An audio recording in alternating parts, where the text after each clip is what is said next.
রাধে রাধে, আমি বর্ণালী, আমি ভালো আছি, আশা করি আপনারাও খুব ভালো আছেন। এটা ছিল কালকে বিকেলের ভিডিও, মানে রথযাত্রার দিন বিকেলে। তো আমি অফিস থেকে বাড়ি ফিরছিলাম। তা যেহেতু রথ টানতে পারেনি, তা আমি ট্রেন থেকে নেমে দেখি রথ আসছে।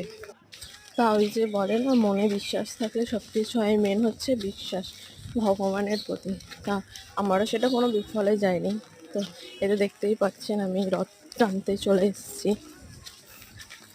তো আমরা যেই মন্দিরে যাই বাড়ির পাশে, ওই মন্দিরের রথটাই মানে আসছিল আবার রিটার্ন মন্দিরে ঘুরে। তা এই যে মন্দিরের সামনে চলে এসছে, এবার মন্দিরের পূজারি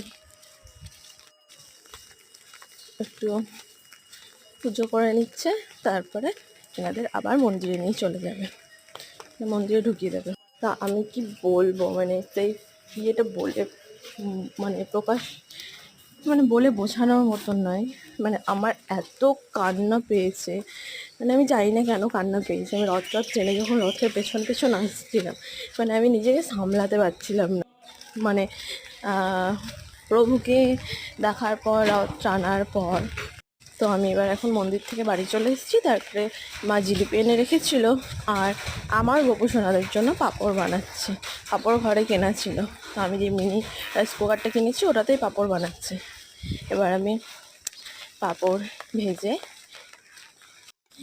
জিলিপি আর পাঁপড় রাত্রে ভোগ লাগিয়েছি।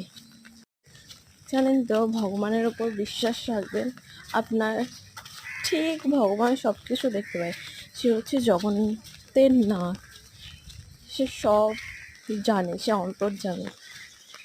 যদিও আমার ছোটোবেলা থেকেই ভগবানের প্রতি একটা আলাদা ইয়ে ছিল, তা এখন ভগবানের কৃপায় পুরো ভগবানের শেষ নিঃশ্বাস অবধি যেন চরণ সেবা করতে পারি। তা এই যে আমি জিলিপি আর পাঁপড় দিয়ে দিয়েছি। কারা কারা কালকে জিলিপি পাঁপড় ভাজা খেয়েও বলো কিন্তু। আর এই যে আরেকজন আমার পাঁপড় হাতেও নিয়ে নিয়েছে, কি মিষ্টি লাগছে দেখতে। আমার ভিডিওটা ভালো লাগলে লাইক কমেন্ট শেয়ার করে দেবেন। আর এই যে এদিকে ওনারা পাঁপড় জিলিপি খেয়ে শুয়েও পড়েছে। আমি এদিকে মশারিটাও টাঙিয়ে দিয়েছিলাম, যেহেতু মশা কামড়াবে। ভগবানকে কখনোই মানে ঠাকুর ভাববেন না, নিজের ফ্যামিলির কেউ একটা মেম্বার ভাববেন, তাহলেই দেখবেন ভালোবাসাটা আরও বেড়ে যাবে।